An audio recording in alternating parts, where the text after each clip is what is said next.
పొన్నియిన్ సెల్వన్ అద్భుత కావ్యం కాదు, అద్భుత చరిత్ర. భారతదేశ చరిత్రలో సాక్షీభూతంగా నిలిచిన చరిత్ర. మరి దీనిని ఆవిష్కరించింది ఎవరు? కల్కి అద్భుత దృష్టి, అద్భుత కావ్యఖండం. దీనిని మొత్తం 1 గంట లోపల చెప్పడం సాధ్యమేనా? మళ్ళీ కథా గమనానికి ఎటువంటి లోటు కలగకుండా చెప్పగలమా? సాధ్యమవుతుందా? ఎస్, 100% సాధ్యమవుతుంది. దాన్ని మనం గంట లోపల కూడా చెప్పుకోవచ్చు. మరి కథలోకి వెళ్దామా? ఈ కథ తెలుసుకోవడానికి మనం సుమారు 1000 సంవత్సరాలు వెనక్కి వెళ్ళవలసి ఉంటుంది. వీరమే తమ గుణంగా కలిగిన తమిళనాడులో ఆ రోజు ఆడి 18.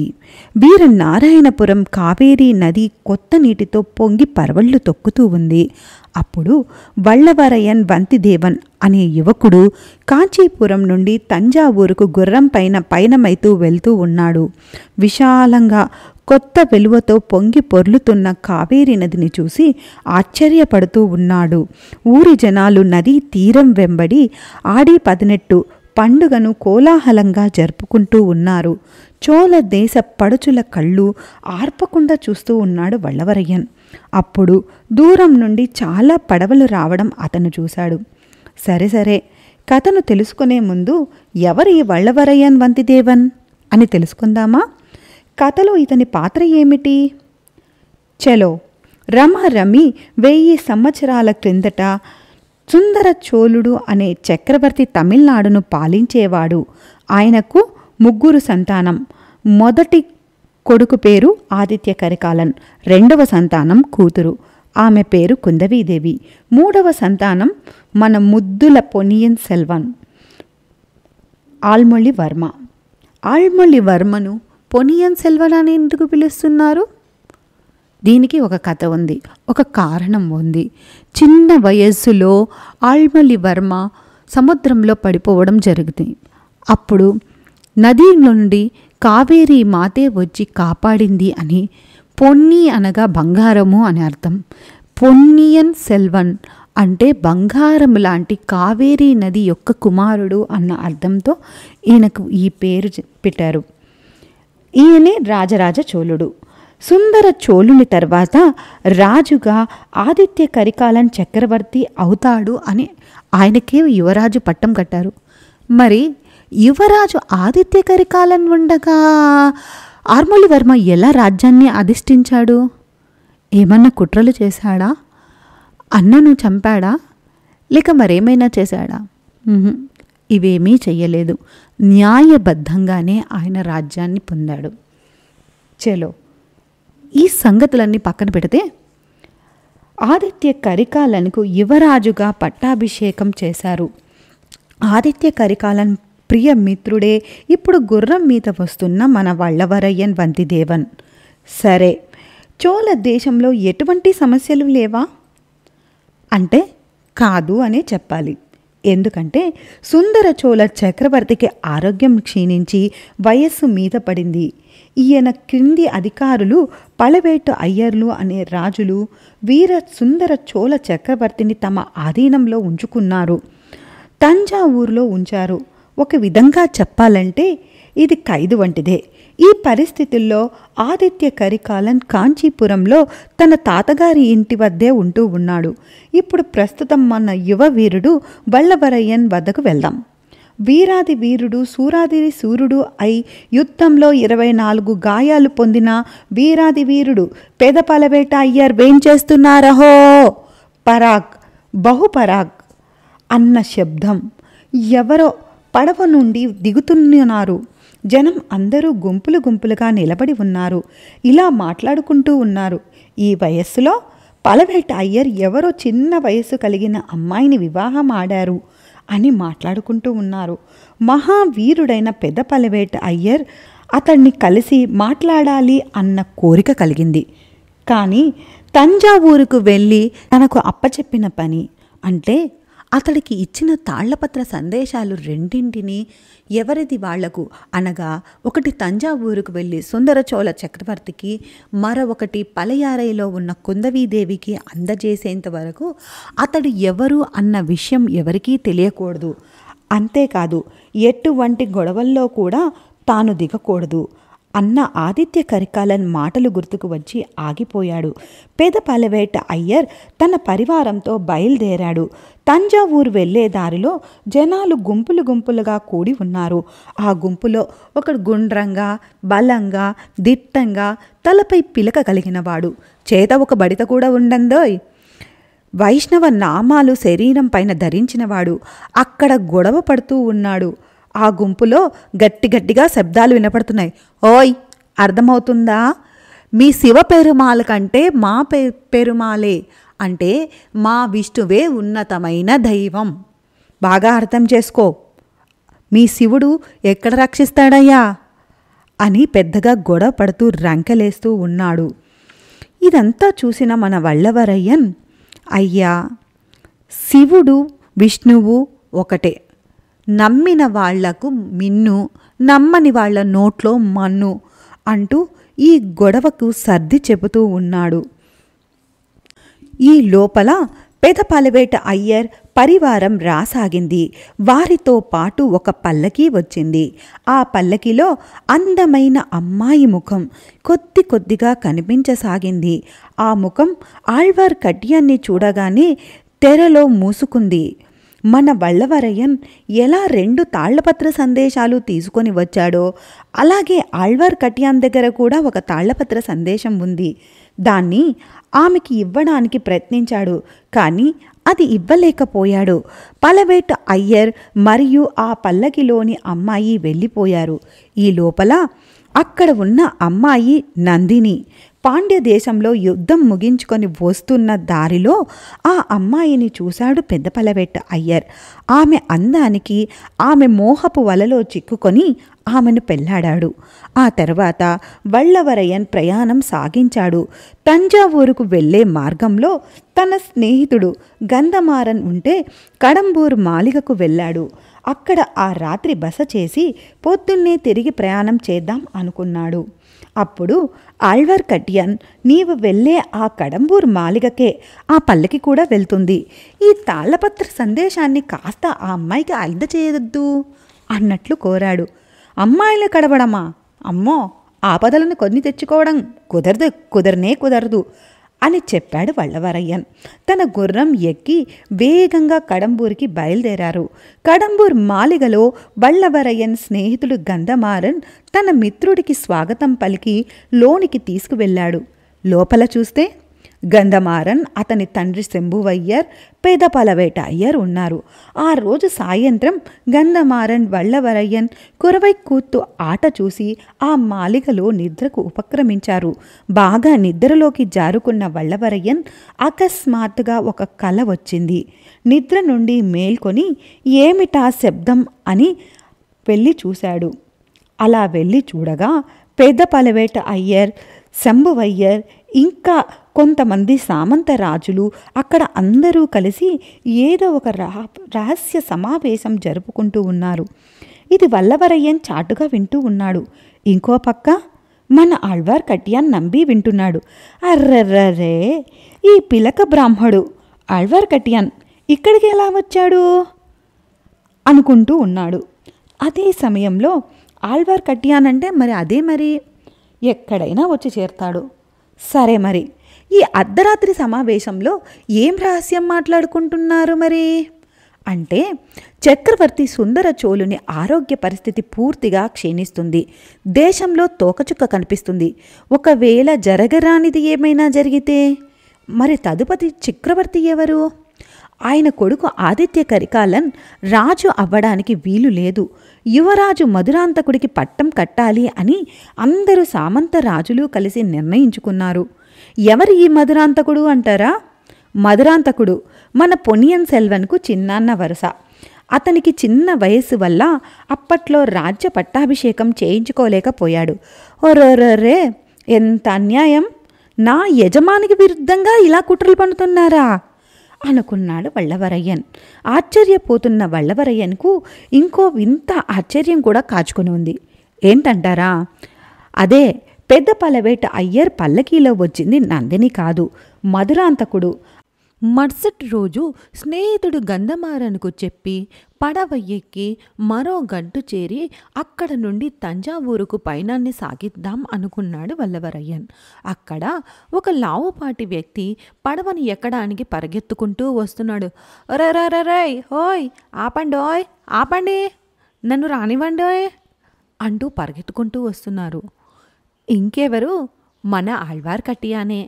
అబ్బబ్బా, ఈ నామాల వైష్ణవుడు నన్ను వదలడు కాబోలు అనుకున్నాడు వల్లవరయ్యన్. నా వెనకాలే వస్తున్నాడే, అబ్బో పెద్ద కిలాడి కావచ్చు అనుకున్నాడు వల్లవరయ్యన్. నది ఆవలి ఒడ్డుకు రాగానే ఆళ్వార్ కట్టియాన్ వల్ల వల్లవరయ్యన్కి ఒక విషయం తెలుస్తుంది. తమ్ముడు, నేను ఒక అమ్మాయికి తాళ్లపత్రం ప్రయత్నిస్తున్నానని నన్ను తప్పుగా అనుకోవద్దు. ఆమె ఎవరో చెబుతాను, జాగ్రత్తగా విను అంటూ ఇలా చెప్ప ప్రారంభించాడు. నేను పాండ్య దేశానికి చెందిన వాడిని. మా నాన్నగారు అర్చకులు. మా నాన్నగారు ఒక అనాథ పిల్లను దత్తత తీసుకొని ఆమెకు నందిని అని నామకరణం చేసి మాతో పాటే పెంచి పెద్ద చేశారు. కొన్ని సంవత్సరముల తర్వాత సుందర చోళులకు వీరపాండ్యులకు యుద్ధం వచ్చినప్పుడు చివరి యుద్ధంలో వీరపాండ్యుడు యుద్ధం నుండి తప్పించుకొని నందిని దగ్గర తల దాచుకున్నాడు. ఆదిత్య కరికాలన్ ఆ ఇంటిలో చొరబడి వీరపాండ్యుని తల తెగ నరికి తీసుకుపోయాడు. ఆ తర్వాత పెద్ద పల్లెవేట్టు అయ్యర్ నందిని అందానికి మోహించి ఆమెను ఎత్తుకుపోయాడు. ఆ రోజు పెద్ద పల్లెవేట్టు అయ్యర్ పల్లకి చూడగానే నందిని అని చెప్పాను. ఆమె నాకు చెల్లెలు. నేను ఆమెను చూసి 3 సంవత్సరాలు అవుతుంది అని చెప్పాడు. ఇది విన్న వల్లవరయ్యనికి సరిగ్గా అర్థం కాలేదు కదా, ఒకే గజిబిజిగా తోచింది. మొదట పలవేట అయ్యర్ నందిని అనే చిన్న వయస్సు కలిగిన తన భార్యను పల్లకిలో పిలుచుకువచ్చాడు. ఆ తర్వాత కడంబూరు మాలిగలో చూడగా ఆమెకు బదులు ఆ పల్లకి నుండి యువరాజు మధురాంతకులు బయటికి వచ్చారు. అర్రరే, ఇక్కడ చూస్తే ఈ ఆళ్వార్ కట్టియాన్ ఏమో నందిని తన పెంపుడు చెల్లి అంటున్నాడు. ఈ విధంగా పలు విధాలుగా ఆలోచించసాగాడు వల్లవరయ్యన్.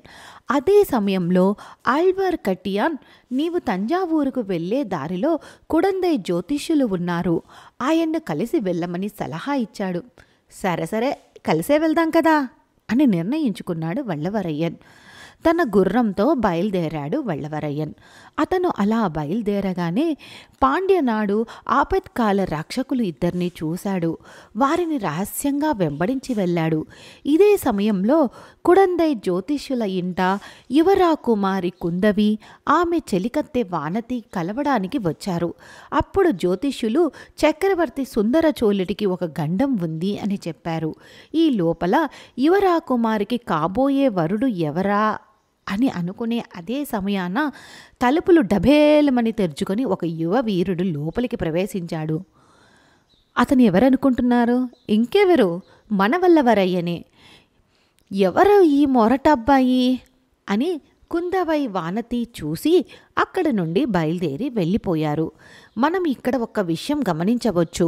యువరాజు ఆదిత్య కరికాలన్ ఇచ్చిన 2 తాళ్లపత్రాల్లో ఒకటి కుందవీదేవికి ఇవ్వాలి వల్లవరయ్యన్. కానీ ఆమె ఇదివరకు చూసి ఉండకపోవడం వల్ల ఆమెను గుర్తించలేక ఆ తాళ్లపత్రాన్ని ఇవ్వలేకపోయాడు వల్లవరయ్యన్. జ్యోతిష్యుణ్ణి ఎన్నెన్నో ప్రశ్నలు అడిగాడు వల్లవరయ్యన్. కానీ వాటికి ఏమీ సమాధానం చెప్పగా, ఇప్పుడు నీకు మంచి సమయం నడుస్తుంది అని చెప్పాడు. మనోడేమో సంతోషపడి గుర్రం ఎక్కి పయనమైపోయాడు. వెళ్లే దారిలో మళ్ళీ కుందవై వానతి ఇంకొందరు యువతులతో కలిసి చూశాడు. వారందరూ కూడా నదిలో ఆడుకుంటూ ఉన్నారు. వాళ్ళు ఉన్నట్టుండి, అయ్యయ్యో, అమ్మమ్మో, ముసలి, కాపాడండి కాపాడండి అని గట్టిగా అరవసాగారు. అప్పుడు మన కథానాయకుడు ఒక ఈటెను గురి చూసి ఆ ముసలిపైకి ఎక్కి పెట్టి విసిరాడు. ఆ తర్వాత మనోడికి తెలిసి వచ్చింది, ఆ యువతులు నారతో చేసిన ముసలితో ఆటలాడుతూ ఉన్నారని. అందరూ మనోడిని చూసి పక్కపక్క నవ్వ ఆరంభించారు. చాలరా బాబు చాలు, ఇక్కడి నుండి తప్పించుకోరా నాయనా అనుకుంటూ మనోడు అక్కడి నుండి మెల్లగా జారుకున్నాడు. వెళ్ళే దారిలో మనోడికి ఒక పల్లకి కనపడింది. అది అచ్చం మధురాంతకులు బయటికి వచ్చిన పల్లకీలాగే ఉంది. తను తంజావూరు వెళ్ళేది సుందర చోళ చక్రవర్తిని కలిసి ఒక తాళపత్రం ఇవ్వడానికి కదా.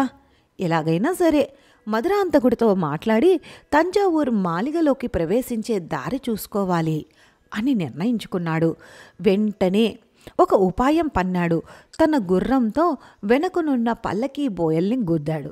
దాంతో ఎవర్రా ఇలా చేశారు అని పల్లకీలో నుండి ఒక అందమైన చెయ్యి బయటికి వచ్చింది.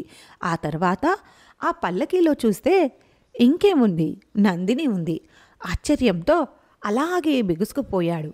అయినా సరే మనోడు నిమిషానికి ఒక ఉపాయం పన్నడంలో ఆరితేరినోడు. వెంటనే ఒక ఆలోచన తట్టింది. ఆళ్వార్ కట్యాన్ మీతో ఒక విషయం చెప్పాలని అన్నాడు.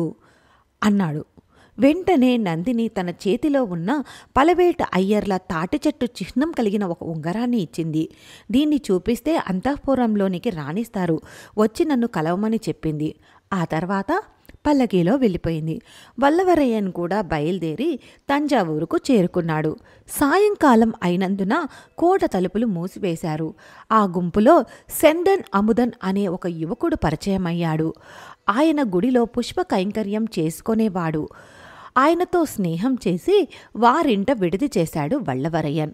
పీకల దాకా సుష్టుగా ముష్టాన్నం చేసి హాయిగా నిద్రపోతున్న మనోడికి కలలో ఒక పక్క యువరాకుమారి కుందవీదేవి, మరో పక్క పెద్ద పలవేట అయ్యర్ అందాల రాణి నందిని కల్లో వచ్చారు. అది అలా ఉండగా పాండ్యనాడు అనుకూల దండును రహస్యంగా అనుసరించి వెళ్తున్న ఆళ్వార్ కట్యాన్ ఏమయ్యాడో చూద్దామా. చిమ్మ చీకటి వేళ కొందరు గుంపు గుంపుగా కూడి రహస్యంగా మాట్లాడుకోవడం చూశాడు. పాండ్య దేశపు అనుకూలవాదులు అక్కడ గుమికూడి ఉన్నారు. వారు చోళ వంశాన్ని సమూలంగా నాశనం చేయాలి అని ప్రతిన పూనారు. దాన్ని ఆళ్వార్ కట్యాన్ రహస్యంగా దాక్కొని వింటున్నాడు. ఆ గుంపులో ఒకడు కడంబూరు మాలిగ సేవకుడిగా ఉంటూ అన్ని విషయాలు సేకరించి తెలుసుకుంటూ ఆ విషయాలన్నీ తమ కూటమి నాయకుడైన రవిదాసుకు చెబుతూ ఉన్నాడు. అంతేకాదు, లావుగా పిలక పెట్టుకొని ఉన్న ఒక వైష్ణవుడు కూడా ఆ రోజు విశేషాలన్నీ దాక్కొని చూసినాడు అని చెప్పాడు. అది విని రవిదాసు చాలా కోపం వచ్చింది. ఎందుకురా ఇంకా ఆ పిలక వైష్ణవుణ్ణి వదిలిపెట్టాడు? వాడు తిరుమలై, వాడు భయంకరమైన గూఢచారి. వాడిని ఎవరు ఎక్కడ చూసినా కత్తికొక కండగా నరికివేయండి అనే అదే సమయాన మన ఆళ్వార్ కట్యాన్ హచ్ అని తుమ్మాడు. అంతే. అంతటితో మన పిలక వైష్ణవుడి కథ ముగిసింది అని అనుకుంటున్నారా? కాదు, కానే కాదు.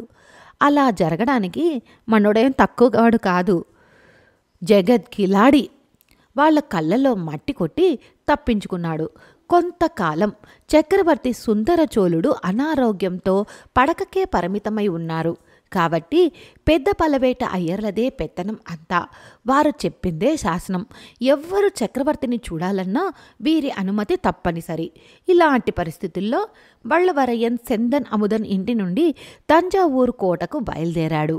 కోట ద్వారాల నుండి లోపలికి వెళ్ళడానికి నందిని ఇచ్చిన తాటి చెట్టు చిహ్నం కలిగిన ఉంగరాన్ని చూపించాడు. ఎలాంటి అడ్డు లేకుండా చాలా సులభంగానే లోపలికి ప్రవేశించగలిగాడు. ఎవరి కంటా పడకుండా సుందరచోళ చక్రవర్తిని కలిసి తాళ్లపత్ర సందేశం ఇచ్చేసి అక్కడి నుండి బయలుదేరాలి అని నిర్ణయించుకున్నాడు వల్లవరయ్యన్. కానీ వెళ్ళే దారిలో చిన్నపల్లెవేట అయ్యర్ చూడనే చూశాడు. కడంబూరు మాలికలో చూసిన పెద్ద పల్లెవేట అయ్యర్ తమ్ముడే ఈయన. ఏం తమ్ముడు, ఎవరు నువ్వు?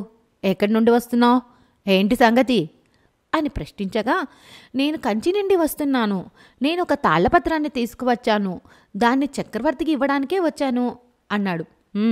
సరే సరే, నాకిచ్చిపో, నేను ఇస్తానులే. కాదు కాదు, కానే కాదు, నేనే ఇవ్వాలి. ఏమిటి వాగుతున్నావు? నా మీద నమ్మకం లేదా అని అనగా, కాదు కాదు, మీ అన్నగారే అలా ఆదేశించారు. నేను ఆయన్ని కడంబూరు మాలిగలో కలిశాను. ఇదిగో చూడండి ఆయన ఇచ్చిన ఉంగరం అని నందిని ఇచ్చిన ఉంగరాన్ని చూపించాడు. అన్నగారు ఇలా ఎందుకు చెప్పారా అని ఆలోచించి ఆ తాళ్లపత్రాన్ని చదివి అతనికే ఇచ్చివేశాడు. బతికిపోయాంరా దేవుడా అని లోపలికి వెళ్ళి తాళ్లపత్రాన్ని సుందరచోళ చక్రవర్తికి ఇచ్చాడు. ఆ తాళ్లపత్రంలో ఆదిత్య కరికాలన్ తన తల్లిదండ్రుల కోసం కంచిలో బంగారు మాలిగ కట్టినట్లు, ఆయన తన తల్లిదండ్రులను అక్కడికి వచ్చి ఉండవలసిందిగా కోరుతూ తాళ్లపత్ర సందేశం పంపించాడు. అప్పుడు వల్లవరయ్యన్ మెల్లిగా సుందరచోళ చక్రవర్తి చెవిలో అపాయం అపాయం అని చెప్పాడు. ఇది వెనుకగా వస్తున్న చినపలవేటు అయ్యర్ విని, ఏంటి తమ్ముడు, ఏమి అపాయం అంటున్నావు అని అడిగాడు. అర్రరే, అపాయమని నేనెక్కడన్నాను? అభయం అభయం అని కదా అన్నాను. మేము కూడా ఒకనాటి కాలంలో రాజ్యం ఏలేం కదా. మా పూర్వీకులు కోల్పోయిన రాజ్యాన్ని ఇమ్మని చక్రవర్తుల దగ్గర వేడుకుంటున్నాను అంతే అన్నాడు. ఇప్పుడు సుందరచోళ చక్రవర్తి, నేను కంచికి రాలేను, యువరాజులిద్దరినీ ఇక్కడికే రప్పించాలి, ఇద్దరికీ వేరువేరుగా తాళ్లపత్ర సందేశాలు పంపగోరుతున్నాను అని చినపలవేటు అయ్యర్తో అన్నారు. అంతేకాక వల్లవరయ్యంతో మాట్లాడాలి, అతన్ని ఇక్కడే ఉండనివ్వండి అని చినపలవేటు అయ్యర్తో అన్నాడు. ఆయన కోటలో వల్లవరయ్యన్కు విడిదికి ఏర్పాట్లు చేశారు. కానీ వల్లవరయ్యన్ పైన ఆయనకు సందేహం ఏర్పడింది. వల్లవరయ్యనికేమో మనస్సులో భయం ఏర్పడింది. అర్రరే, మనమే పెద్ద పలవెట్టరన్నామే, అయ్యరే ఇవ్వలేదు, అలా వాగేశామే, రేపు ఒకవేళ ఆయన మాలిగకు వస్తే అమ్మో, మనకు పాతాల చెరసాలే గతి, ఈ లోపల మనం చల్లగా జారుకోవాలి అని అనుకున్నాడు. మరుసటి రోజు తంజావూరు కోట లోపల విశేషాలు చూస్తాను అని చెప్పి ఆ నెపంతో తప్పించుకొని పారిపోయాడు. అంతఃపురం నుండి తప్పించుకున్నాడు. కానీ కోట బయటికి తప్పించుకోవడం ఎలా అని ఆలోచించసాగాడు. అక్కడ మన ఆళ్వార్ కటియాన్ తప్పించుకున్న కూటమి నాయకుడు రవిదాసు వస్తూ ఉన్నాడని నందిని ఎదురుచూస్తూ ఉంది. అదే సమయాన పొరపాటున దాది మన వల్లవరయ్యన్ని ఆమె దగ్గరకు తీసుకువెళ్ళింది. వల్లవరయ్యన్ కూడా ఇక్కడి నుండి తప్పించుకునే దారి దొరుకుతుందేమో అని మాట్లాడకుండా ఆమె వెంట వచ్చేశాడు. రవిదాసుకు బదులు వల్లవరయ్యన్ని చూసి నందిని ఆశ్చర్యపడసాగింది. ఆళ్వార్ కటియాన్ ఏదో విషయం చెప్పాడు అని చెప్పావే, ఆ విషయం ఏమిటి అని తన వశీకరణ నిండిన కళ్ళతో అడిగింది నందిని. కాసేపు తనను తానే మర్చిపోయాడు, తాను వచ్చిన పని మర్చిపోయాడు. ఆ తర్వాత తేరుకొని, అయ్యయ్యయ్యో అమ్మాడి, నన్ను మీ మరిది చినపలవేటు అయ్యర్ మనుషులు తరుముకుంటూ ఉన్నారు, గూఢచారి అని అనగానే నందినికి కాస్తింత జంకు. అయ్యయ్యో, నేను ఇతనికి ఉంగరం ఇచ్చానే, అతన్ని మమ్మల్ని ఇక్కడ ఎన్ని సమస్యల్లో ఊబిలో ఇరికిస్తాడో ఏమో అనుకుంది. కానీ విషయం చెప్పి కుందవీదేవికి తీసుకువెళ్తున్న తాళపత్ర సందేశాన్ని చూపించాడు. అందులో ఇలా ఉంది: యువరాకుమారి, ఇతన్ని నమ్మి మీరు ఎటువంటి పనిని అయినా అప్పచెప్పవచ్చు. ఇట్లు నీ సోదరుడు ఆదిత్య కరికాలన్. వెంటనే నందిని పాండ్యదేశపు చేప చిహ్నం కలిగిన కత్తిని చూపించి కుందవి దీనికి బదులుగా ఇచ్చే తాళ్లపత్రాన్ని చూపించాలని చెప్పింది. అప్పుడే చప్పున రవిదాసు లోపలికి రాగానే వల్లవరయ్యన్ని మరుగ్గా దాచిపెట్టుకున్నాడు. ఏయ్ పాత్తకి, ఆ యువకుడి వద్ద చోళ వంశాన్ని సమూలంగా నాశనం చేస్తాను అని మన రహస్యం, మన లక్ష్యం అంతా చెప్పేశావా అని కేకలేస్తూ ఉన్నాడు. దాచిపెట్టుకొని ఈ మాట విన్నాడు వల్లవరయ్యన్. అంతేకాదు, అద్దిరిపడ్డాడు. ఏమిటి, నందిని వీరితో చేతులు కలిపి చోళ వంశాన్ని సమూలంగా నాశనం చేయాలని చూస్తుందా? అర్రరే అని అనుకోసాగాడు. నందిని, అదేం లేదు, నీవు అతన్ని వెనుకే పలయారైకి పోయి కుందవి ఇచ్చే తాళ్లపత్రాన్ని తీసుకురా, తప్పించుకోవాలి అని ప్రయత్నిస్తే అతన్ని అక్కడే చంపివేయి. ఇది విన్న వల్లవరయ్యన్ ఒకే పరుగు. అప్పుడు రవిదాసు జరిగిన వృత్తాంతన్నల్లా మళ్ళీ ఇలా చెప్పసాగాడు. నీవు పాత విషయాలన్నీ మర్చిపోయినట్లు ఉన్నావు. 3 సంవత్సరాల క్రితం మన రాజు వీరపాండ్యుణ్ణి ఆ ఆదిత్య కరికాలన్ చంపాడు. ఆ సంభవం జరగడానికి కారణం నీవేనని నేను మరియు మన సమూహం ఎంచింది. అందుకే నిన్ను కూడా చితిపేర్చి అందులోనే పడివేయ చూశాము. అప్పుడు మీ అందరికంటే నాకే చోళ వంశాన్ని నాశనం చేయాలన్న కసి, కర్తవ్యం, కారణం ఉంది అన్నావు. అది నెరవేర్చి నేనే ప్రాణత్యాగం చేస్తాను అన్నావు. నిన్ను వదిలిన తర్వాత పలవేట అయ్యర్లు చూసి పెళ్లి చేసుకొని సుఖంగా రాజభవనాల్లో జీవిస్తూ ఉన్నావు. నీవు ఇక్కడికి ఎందుకు వచ్చావో మర్చిపోకు అన్నాడు రవిదాసు. అంతలో బయట ఏదో కోలాహలం. అది ఏమిటంటే పెదపలవేట అయ్యర్ ఊరి నుండి తిరిగి వచ్చేశారు అని తెలియవచ్చింది. రవిదాసు అక్కడి నుండి మెల్లగా జారుకున్నాడు. లోపలికి వచ్చిన వెంటనే పెదపలవేట అయ్యర్ చిన్నపలవేట అయ్యర్ని చూడపోయారు. ఇద్దరు అపూర్వ సహోదరులు అని పేరు కాంచారు. కడంబూరు మాలిగలో జరిగిన విశేషాలన్నీ పెదపలవేట అయ్యర్ వివరంగా అక్కడ జరిగిన విశేషాలన్నీ చెప్పాడు. ఇక్కడ జరిగిన విశేషాలన్నీ కూడా చిన్నపలవేట అయ్యర్ వివరించి చెప్పాడు. ఇది విని పెద్దపలవేట అయ్యర్కి కోపం వచ్చింది. నేను ఏ యువకుణ్ణి పంపాను? రాను రాను నీ బుద్ధి మందగించిందా ఏమి? ఎవడు పడితే వాడు వచ్చి నా పేరు చెప్తే చక్రవర్తిని కలవనిస్తావా అంటూ రంకెలు వేయసాగాడు. లేదన్నా లేదు, అతని వద్ద మీ తాటి చెట్టు గల ముద్ర కలిగిన ఉంగరం ఉంది కాబట్టే నమ్మి పంపించాను అన్నాడు. నేను వాడికి ఉంగరం ఇవ్వడమా? లేదు లేదు, నేను ఎటువంటి ఉంగరం ఇవ్వలేదే అని చెప్పాడు పెదపలవేట అయ్యర్.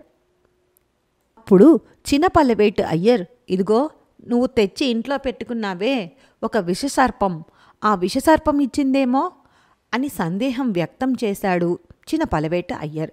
ఇద్దరి మధ్య కొంచెం వాగ్యుద్ధం జరిగింది. తన భార్యను విషనాగంతో పోల్చడంతో కోపం వచ్చి అక్కడి నుండి నందిని దగ్గరికి బయలుదేరాడు పెదపలవేట అయ్యర్.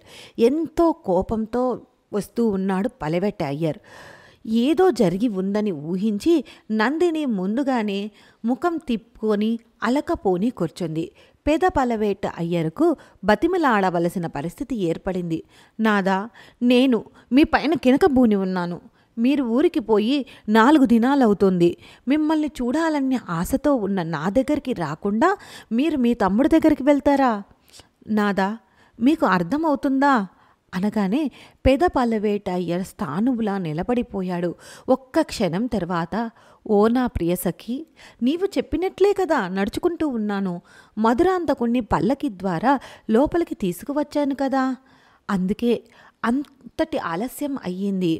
ఇంతటి మహావీరుడు కూడా తల వంచాడు. నందిని పెళ్ళై 3 ఏళ్లైనా ఆమె అతన్ని దగ్గరికి రానివ్వలేదు. ఎందుకంటే తాను ఏదో వ్రతం చేస్తూ ఉందని, ఆ వ్రతం ముగియలేదు అంటూ చెబుతూ వచ్చింది. మిమ్మల్ని అవమానించిన ఆ పాతకి కుందవై ఆమె అన్నదమ్ములను రాజ్యమేలనే కూడదు, అప్పుడే నా వ్రతం ముగుస్తుంది అన్నది నందిని. దీన్ని బట్టి తెలుస్తుంది కడంబూరు మాలిగలో జరిగిన కుట్రకు అస్సలైన సూత్రధారి ఎవరు అని.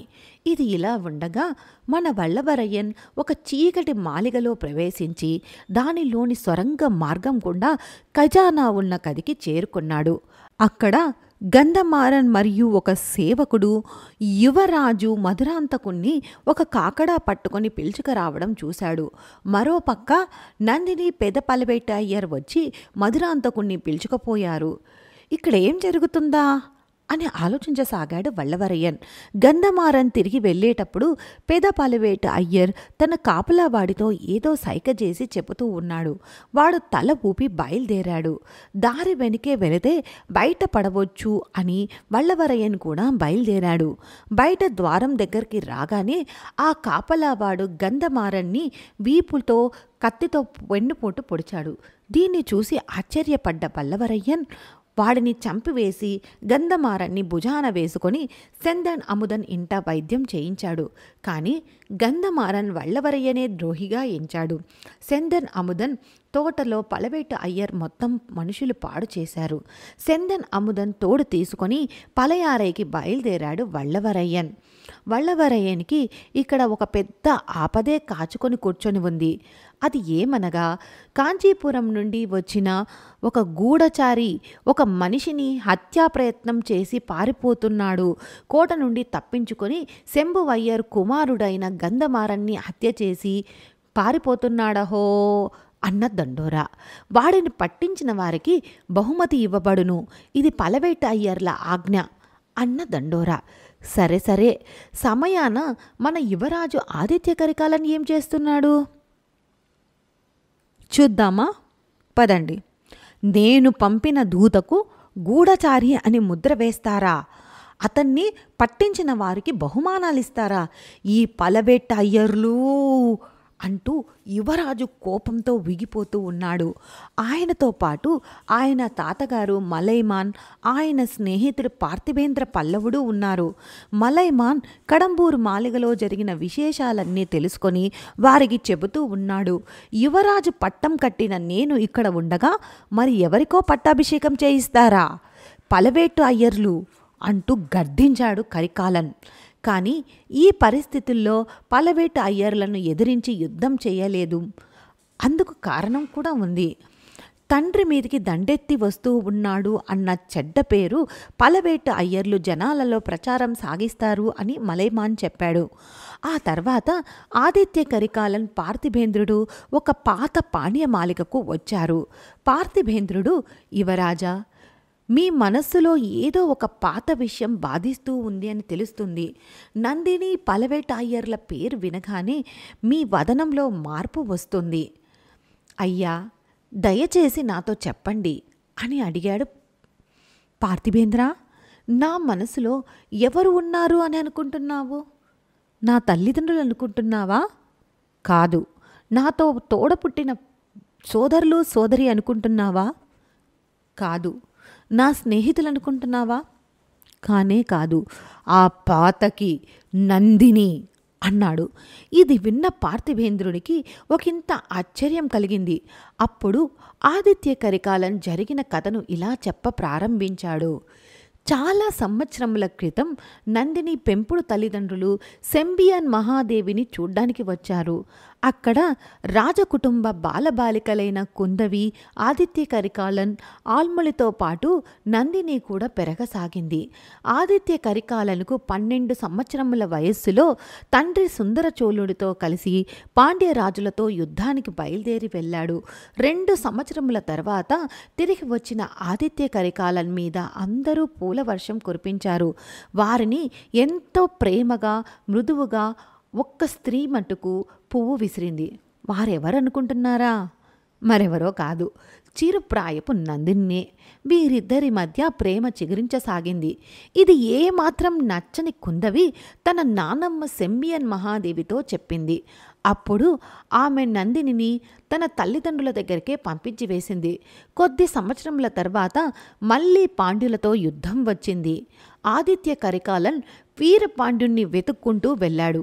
అప్పుడు దారిలో వైఘై నదీ తీరాన చాలా సంవత్సరముల తర్వాత నందినిని చూశాడు. ఆమె వెనుకే ఆమె ఇంటి లోపలికి వెళ్ళి చూస్తే అక్కడ వీరపాండ్యుడు ఉన్నాడు. ఆమె అతనికి ఉపచారాలు చేస్తూ ఉంది. తన ప్రియురాలు తన పరమ శత్రువుతో ఉండడం చూసి ఆదిత్య కరికాలన్ కోపోద్రికుడైపోయాడు. అయ్యా, ఆయన్ను ఏమీ చెయ్యవద్దు, మిమ్మల్ని బతిమిలాడుకుంటున్నాను, ఆయన్నే నాకు కాబోయే భర్త అని వేడుకొంది నందిని. ఈ మాటలు విన్న ఆదిత్య కరికాలన్ తనను తాను సంభాళించుకోకుండా పోయాడు. నన్ను నేరుగా ఎదుర్కొనలేక నా ప్రియురాలిని కూడా దోచేసుకున్నావా? ఓరి దొంగ, ఓరి పాపి, ఓరి ద్రోహి అని గర్జిస్తూ వీరపాండ్యుని తల తెగ నరికాడు. తలతో అక్కడి నుండి బయటికి వెళ్ళిపోయాడు. అయినా ప్రాధేయపడి అడిగిన ఆమె మాటను గౌరవించకుండా ఇలా చేశామే అని ఆమెను మన్నించమని ప్రార్థిద్దాము అని తిరిగి వెళ్ళాడు. ఆమె ఇంటికి వెళ్ళాడు. కానీ అక్కడ ఆమె ఇళ్లకు నిప్పంటుకొని ఉంది. అక్కడ ఆమె తల్లిదండ్రులు దుఃఖిస్తూ ఉన్నారు. కొందరు ఒక బాలికను చితిలో వేస్తుండగా చూశాము అని చెప్పారు. అంతే, భారమైన మనస్సుతో వెనుతిరిగాడు ఆదిత్య కరికాలన్. కొన్ని సంవత్సరముల తర్వాత ఆదిత్య కరికాలన్ పట్టాభిషేకం జరిగింది. అప్పుడు చోళ రాణులందరి దగ్గర ఆశీర్వాదం తీసుకోవడానికి అంతఃపురానికి వెళ్ళాడు. అక్కడ చురచుర చూపులతో చూస్తున్న నందిని కనపడింది. అప్పుడు తెలిసింది ఆమె చావలేదని, ఆమె పెద్ద పలవేటార్ అయ్యర్ భార్య అని. ఇలా నన్ను మోసం చేసిందే అన్న బాధ తట్టుకోలేక తంజావూరుకి పోవడమే మానేశాడు. ఇదంతా చెప్పిన ఆదిత్య కరికాలన్ను చూసి ఇంత గొప్ప వీరుడి మనసులో ఇంత బాధ అని పార్థిబేంద్రుడు చింతించాడు. ఆ తర్వాత మలైమాన్ ఆదిత్య కరికాలన్ ఉత్తర్వుల ప్రకారం ఆల్మొలివర్మను పిలుచుకు వచ్చేందుకు లంకకు పయనం అయ్యాడు. మరుసటి రోజు పలయారైలో కృష్ణ జయంతి వేడుకలు ఎంతో ఘనంగా ప్రజలు జరుపుకుంటూ ఉన్నారు. అక్కడ ఒక చోట కంసుని కథ జరుగుతూ ఉంది. అందులో ఒక యువకుడు కంసుని వేషం వేస్తున్నట్టు నటిస్తూ ఉన్నాడు. ఈ నాటకాన్ని దూరం నుండి ఆళ్వార్ కట్యాన్ చూస్తూ ఉన్నాడు. ఆ కంస వేషధారి, అర్రే ఎవరోనే, ఎక్కడో చూసినట్లుందే అని అతన్ని గుర్తించాడు మన ఆళ్వార్ కట్యాన్. ఆ తర్వాత ఆళ్వార్ కట్యాన్ సెంబియన్ మహాదేవిని జరిగిన విశేషాలన్నీ పూచగుచ్చి వివరించాడు. ఎవరి సెంబియన్ మహాదేవి అంటే గంధమారన్ తల్లి. ఇదంతా విని చోళ దేశానికి ఇంకెన్ని ఆపదలు చుట్టుముట్టబోతాయో కదా అని భయపడసాగింది. ఆ తర్వాత యువరా కుమారి కుందవిని చూడ్డానికి వెళ్ళారు ఆళ్వార్ కట్యాన్. అక్కడ కుందవీదేవి వానతీదేవి మాట్లాడుకుంటూ ఉన్నారు. అక్క, నిన్ను చూసి ఆ యువకుడు మైమర్చి నిలిచిపోయాడు. ఏం జరుగుతుంది, ఏమిటి సంగతి అంటూ ఆట పట్టిస్తోంది వానతి. అరే చిచి, అలాంటిదేమీ లేదు అన్నది కుందవీదేవి. చోళ దేశంలో జరిగే విశేషాలన్నీ మొత్తం వివరించాడు ఆళ్వార్ కట్యాన్. అప్పుడు తంజావూర్ కోట నుండి ఒక గూఢచారి తప్పించుకున్నాడు అన్న దండోరా. అప్పుడు ఎవరు అని కుందవీదేవి అడగగా, ఓహో అతనా, అతని పేరు వళ్ళవరయన్ వంతిదేవన్, కంచి నుండి వస్తున్నాడు, కుడందై జ్యోతిష్యుల ఇంటికి కూడా వెళ్ళి వచ్చాడు అని చెప్పాడు ఆళ్వార్ కట్యాన్. ఒకవేళ అతడే ఇతడా అని కుందవి మనసులో అనుకోసాగింది. ఆ తర్వాత మెల్లగా ఆళ్వార్ కట్యాన్ కంస వేషధారి వెంబడిపోయి అతను ఎక్కడ ఉన్నాడా అని ఆరా తీయసాగాడు.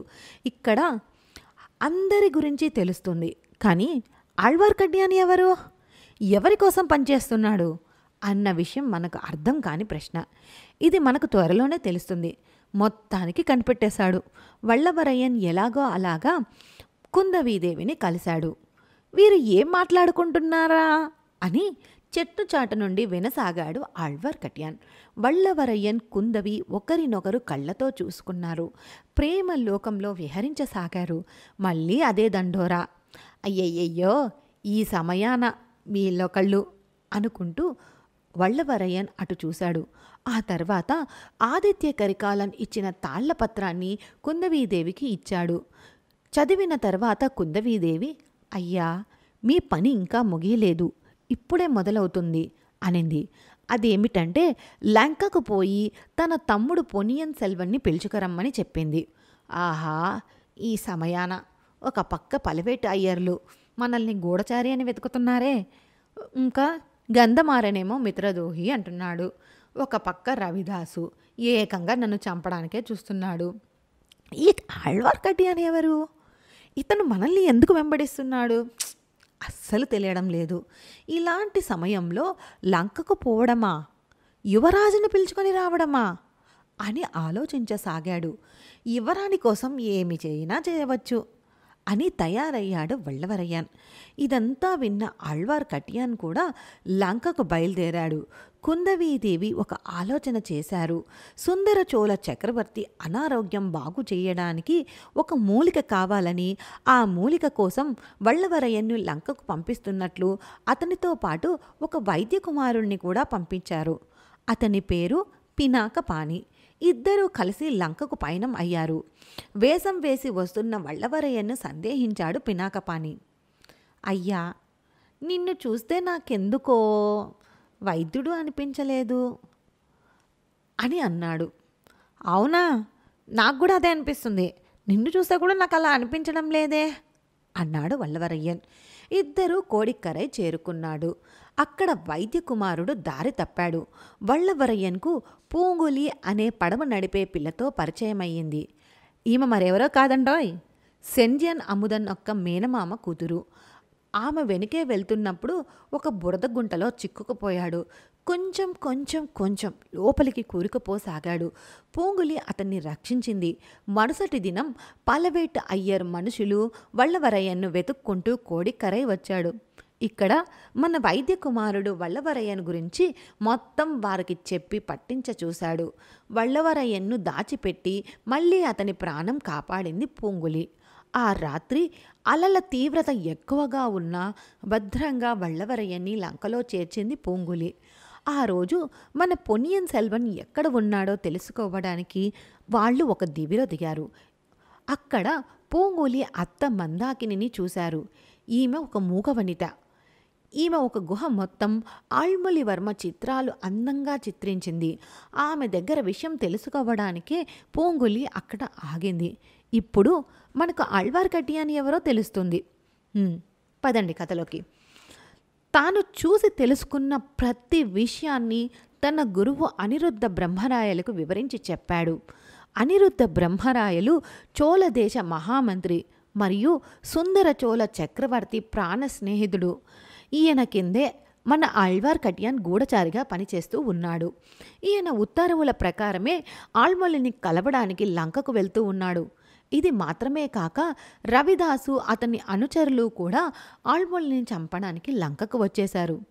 మరి అందరూ లంక చేరుకున్న ఈ సమయాన తంజావూరులో ఏం జరుగుతుందో చూద్దామా? పదండి. సుందర చోళ చక్రవర్తిని చూసేందుకు వానతి, కుందవి, యువరాణి వచ్చారు. దేశంలో జరిగే ప్రతి విషయాన్ని తండ్రికి వివరించి చెప్పింది కుందవై. ఆ అర్ధరాత్రి ఒక విచిత్రమైన సంఘటన జరిగింది. పడుకొని ఉన్న సుందర చోళ చక్రవర్తి ఒక స్త్రీ నీడను చూసి భయపడుతూ వణుకుతూ ఏవేవో అరుస్తూ ఉన్నారు. అది ఎవరి నీడో కాదు, పళవూరు యువరాణి నందినిదే. ఈయన ఎందుకు ఒక స్త్రీ నీడను చూసి భయపడుతున్నారో కుందవీదేవికి అర్థం కాలేదు. తన గతం గురించి చెప్ప ఆరంభించాడు సుందర చోళుడు. నేను ఎప్పుడు రాజ్యమేలాలి అని ఆశపడలేదు. పరిస్థితులే నన్ను చక్రవర్తిని చేశాయి. చిరుప్రాయంలో నేను లంకకు యుద్ధానికి వెళ్ళాను. ఓడిపోయిన దిగులుతో ఉన్న నాకు ఒక వనిత కనపడింది అని చెప్ప ప్రారంభించాడు. అతడు నిద్రపోతూ ఉన్నప్పుడు ఒక ఎలుగు అతని పైన దాడి చెయ్య ప్రయత్నించింది. ఆమె దాని నుండి సుందర చోళుణ్ణి కాపాడింది. ఆమె తండ్రి ద్వారా ఆమె మూగవనిత అని తెలుసుకున్నాడు.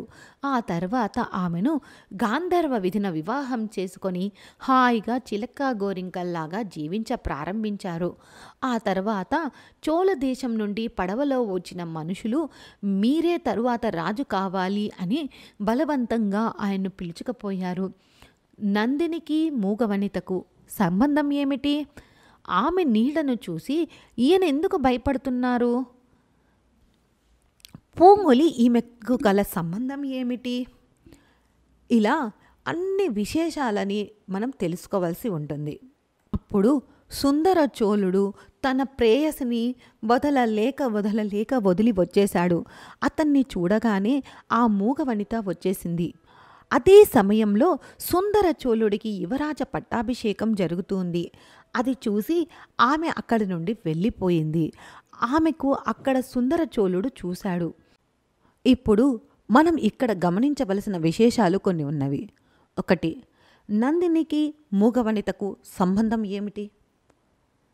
మరియు పూంగులికి మూగవనితకు గల సంబంధం ఏమిటి? మరియు నందిని నీడను చూసి సుందర చోళ చక్రవర్తి ఎందుకు భయపడుతూ ఉన్నారు? ఇప్పుడు కథలోకి వెళ్దాం. తన ప్రేయసిని వదలలేక వచ్చేశాడు. అతన్ని చూడ్డానికి కూడా ఆ మూగవనిత వచ్చేసింది. అదే సమయంలో సుందర చోళుడికి యువరాజ పట్టాభిషేకం జరుగుతూ ఉంది. అది చూసి ఆమె దిగులుతో అక్కడి నుండి వెళ్ళిపోయింది. అదే సమయాన మన సుందర చోళ చక్రవర్తి కూడా ఆమెను చూశాడు. ఆయన ఎంతమంది మనుషుల్ని పంపించినా ఆమె రావడానికి నిరాకరించింది. చివరకు సుందర చోళుడే వెళ్ళగా అక్కడ చాలామంది ఆమె కోడిక్కరై ద్వీపగృహం నుండి దూకి ఆత్మహత్య చేసుకుంది అని చెప్పారు. అందుకే సుందర చోళుడు ఆమెను పోలి ఉన్న నందిని నీడను చూసి ఆమె ఆత్మ అనుకొని భయపడసాగాడు. అంతేకాదు, ఆళ్మొళివర్మ చిన్న పిల్లాడిగా ఉన్నప్పుడు నదిలో పడిపోయాడు. అప్పుడు కాపాడింది కూడా ఆవనితే. కానీ వీళ్ళందరూ కూడా కావేరీ నదే కాపాడిందని ఆ తల్లి పేరు పెట్టారు. ఆ తర్వాత అంతఃపురంలో చూశాను అని చెప్పారు చక్రవర్తి. ఆమె తన కలలో వచ్చి చిత్రవత చేస్తుంది అని కూడా చెప్పాడు. అయ్యో నా తండ్రి, మనస్సులో ఇంతటి ఆవేదన ఉందా అని తలుచుకొని బాధపడసాగింది కుందవై. ఇదంతా చెప్పి, న్యాయానికి నా పెదనాన్న కుమారుడు గంధమారన్ నా తర్వాత రాజు కావడమే న్యాయం అని చెప్పసాగాడు. మళ్ళీ ఈమెకు నందిని పోలికలు ఏమిటి? సరే సరే. తర్వాత నందిని కుందవై కలుసుకున్నారు. కావాలని కుందవీదేవిని బాధపెట్టాలి అని నిర్ణయించుకుంది నందిని. కొన్ని విశేషాలు చెప్ప ఆరంభించింది.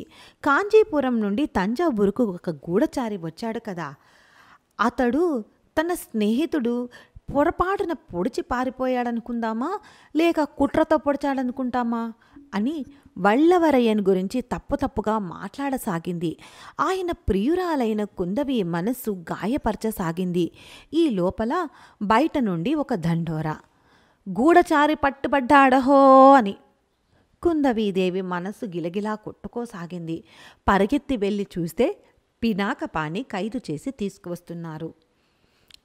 ఒకవేళ వల్లవరయ్యన్ పట్టుపడలేదా అని సంతోషించింది. అయినా ఆమెకు కోపం వచ్చింది. ఎందుకంటే తన తండ్రి కోసం మూలికలు తెమ్మని పంపించిన వైద్య కుమారుణ్ణి పలవేటాయర్లు ఎలా బందీ చేస్తారు, అతన్ని ఎలా గూఢచారి అని అంటారు అని చెప్పి పినాకపానిని విడుదల చేయించింది. ఆ తర్వాత నందిని ఆదిత్య కరికాలన్కు ఒక తాళ్లపత్ర సందేశం రాయించి పంపించింది. దేశంలో ఇంత జరుగుతున్నా ఎందుకు మీరు తంజావూరుకు రావడం లేదు? ఒక్కసారి మిమ్మల్ని కలిసి మాట్లాడాలి అని అనుకుంటున్నాను. కళంబూర్ శంభువయ్య మాలిగలో కలుసుకొని మాట్లాడగోరుతున్నాను అని రాసి పంపించింది. దీన్ని గంధమారనికి ఇచ్చి ఇంకా 4 మాటలు లేనివి ఉన్నవి ఎక్కించి మరీ పంపించింది. సరే, లంకలో ఏం జరుగుతుందో చూద్దామా? లంక కోట లోపలికి వెళ్ళడానికి ప్రయత్నించిన వల్లవరయ్యన్ సమస్యల్లో చిక్కుకొని చెరసాల పాలయ్యాడు. ఇలాంటి సమస్యల్లో చిక్కుకోవడం మనోడికేం కొత్త కాదులే. అనిరుద్ధ బ్రహ్మరాయల ఆజ్ఞానుసారం వల్లవరయ్యన్ని విడుదల చేయించాడు మన ఆళ్వార్ కట్యాన్. అప్పుడు ఇద్దరూ కలిసి వీధిలో నడుచుకుంటూ వెళ్తున్నారు. ఆళ్వార్ కట్యాన్ ఎవరో ఒక ఏనుగు నడిపేవాడిని చూశాడు. తమ్ముడు తమ్ముడు అని అడగగా మనోడు వీధుల వెంబడి వెళ్తున్న అమ్మాయిల్ని చూస్తూ పరవశించిపోతూ ఉన్నాడు. తమ్ముడు చూసావా? చూస్తూనే ఉన్నా. అది కాదు, చూసావా? అబ్బా, నేను చూస్తూనే ఉన్నాను కదా. అయ్యో, ఏనుగు పైన యువరాజు వెళ్తున్నారే, అది చూసావా? ఏనుగు పైన యువరాజు అనగానే అద్దిరిపడ్డాడు. ఏనుగా? ఎక్కడా ఎక్కడా ఎక్కడా అని అడవసాగాడు. అయ్యయ్యో, నిన్ను నమ్మా తాళ్లపత్ర సందేశాన్ని పంపించారు. ఇంత పెద్ద కార్యాన్ని నీలాంటి వాడికి అప్పచెప్పారే అన్నాడు ఆళ్వార్ కట్యాన్. ఒక ముసుగు వ్యక్తి వల్లవరయ్యంతో ద్వంద్వయుద్ధం చేసి అతన్ని కింద పడేశాడు. మర్యాదగా తాళపత్ర సందేశాన్ని నాకివ్వు అని అడగగా, నా ప్రాణం పోయినా సరే ఇవ్వనుగాక ఇవ్వను అన్నాడు. అర్రర్రే, పర్వాలేదు, నా సోదరి సరైన వ్యక్తికే తాళ్లపత్ర సందేశాన్ని ఇచ్చింది అని అనుకున్నాడు. అలాగని తన ముఖానికి ఉన్న ముసుగు తీసివేశాడు. యువరాజును చూడగానే అందరూ యువరాజుకు జయహో, యువరాజుకు జయహో అంటూ జయ జయ ధ్వానాలు చేయసాగారు. అతనే తరువాతి కాలంలో మనము చెప్పుకునే రాజరాజ చోళుడుగా ప్రసిద్ధి చెందినవాడు. అయ్యో మీరా యువరాజా అని తాళ్లపత్ర సందేశాన్ని అందించాడు వల్లవరయ్యన్. మీరు ఉన్న పలంగా పలయారేకి రావాలని వల్లవరయ్యన్ అంటూ ఉండగా, ఇప్పుడున్న సమస్యలకు మీరు లంకలో ఉండడమే శ్రేయస్కరం అన్నాడు ఆళ్వార్ కట్యాన్. ముగ్గురు కలిసి వీధిలో ఒక తిరణాళ్ళు చూస్తూ ఉన్నాడు. రవిదాసు అతని మనస్సులు వాళ్లను చంపడానికి వస్తూ ఉన్నారు. ఒక పెద్ద మాలిక నుండి ఒక పెద్ద శిలను వారిపై వేసి చంప చూశాడు. ఇదంతా ఒక ప్రౌఢ వనిత గమనిస్తూ ఉంది. సరిగ్గా వాళ్ళు శిలను వేసేటప్పుడు చప్పట్లు చరచి వారిని హెచ్చరించింది. ఆల్మొళి జాగ్రత్తగా పడగా ఆ శిల ఆల్మొళి వర్మ ముందుకొచ్చి పడింది. ఎవర్రా అని చూడగా పూంగోలి అత్త మూగవనిత. ఆ తర్వాత ఆమె గుహకు తీసుకెళ్ళి ఆమె గుహలో ఆళ్మొళివర్మ జీవితంలో జరిగిన విశేషాలన్నీ చిత్రాలుగా గీసి ఉంది. వాటినన్నిటినీ చూపించి సంతోషపడసాగింది. మరుసటి రోజు పార్థిబేంద్రుడు సేనాధిపతి బూది విక్రమకేసరి యువరాజును కలవడానికి వచ్చారు. పార్థిబేంద్రుడు ఆయన్ను వెంటనే కాంచీపురం రావలసిందిగా చెప్పాడు. బూది విక్రమకేసరి కొద్ది కాలం ఇక్కడే ఉండి ఇక్కడి సమస్యలు పరిష్కరించి వెళ్ళాలి అని కోరాడు. అంతేకాక వాటిని నిరూపించడానికి పూంగులిని తీసుకొని వచ్చాడు. పూంగులి 2 చోళదేశపు పడవలు చూసినట్లు చెప్పింది. అవి యువరాజును బంధించేందుకు పలవేట అయ్యర్లు పంపగా వచ్చాయి అని చెప్పింది. కానీ ఇక్కడ ఆజ్ఞ ఇచ్చింది సుందరచోళ చక్రవర్తి. కానీ ఈ ఆలోచన ఇచ్చింది మటుకు పెద పలవేట అయ్యరే. ఇలా చేస్తేనే యువరాజును రప్పించగలం అని చెప్పాడు. ఈ విషయం తెలుసుకున్న ఆళ్మొళివర్మ ఆ పడవలను వెతుక్కుంటూ వెళ్ళాడు. వల్లవరయ్యన్ ఆ పడవ ఎక్కాడు. అది నడి సముద్రంలో పిడుగు పాటుతో ఆపదతో నిప్పు అంటుకుంది. ఇద్దరు నడి సముద్రంలో చిక్కి ప్రాణాలకు ఎదురీద సాగారు. ఆ సమయంలో పూంగులి పడవలో వచ్చి వారిద్దరినీ కాపాడింది. కానీ యువరాజు నడి సంద్రంలో మునిగి చనిపోయారు అన్న వార్త కారు చిచ్చులా చోళ దేశం మొత్తం వ్యాపించింది. అసలే ఏం జరుగుతుందో అని ఉన్న గందరగోళ దేశంలో ఇక శోకం కూడా జతకూడింది. పలవేట అయ్యర్లే ఆయన్ను సముద్రంలో ముంచేశారు అని అందరూ మాట్లాడుకోసాగారు. ఈ సమయంలో ఆళ్మొళివర్మకు స్వాగతం పలకాలని నందిని, పలవేట అయ్యర్లు కోడిక్కరైలో ఉన్నారు. జరిగిన సంఘటనతో ఖైదు సలహా ఇచ్చింది తానేనని, ఈ నింద తన మీదికే వస్తుందని బాధలో ఉన్నాడు పెద పలవేట అయ్యర్. మీరిక్కడ ఒక విషయం గమనించాలి. పెద్ద పలవేట అయ్యర్ నిజానికి చెడ్డవాడేమీ కాదు. ఆయన వెనక ఉన్న అతీంద్రియ శక్తి ఆయన భార్య నందినినే. నందినినే అక్కడికి వచ్చిన పార్థిబేంద్రుణ్ణి తన మోహపు వలలో బంధించి వేసింది.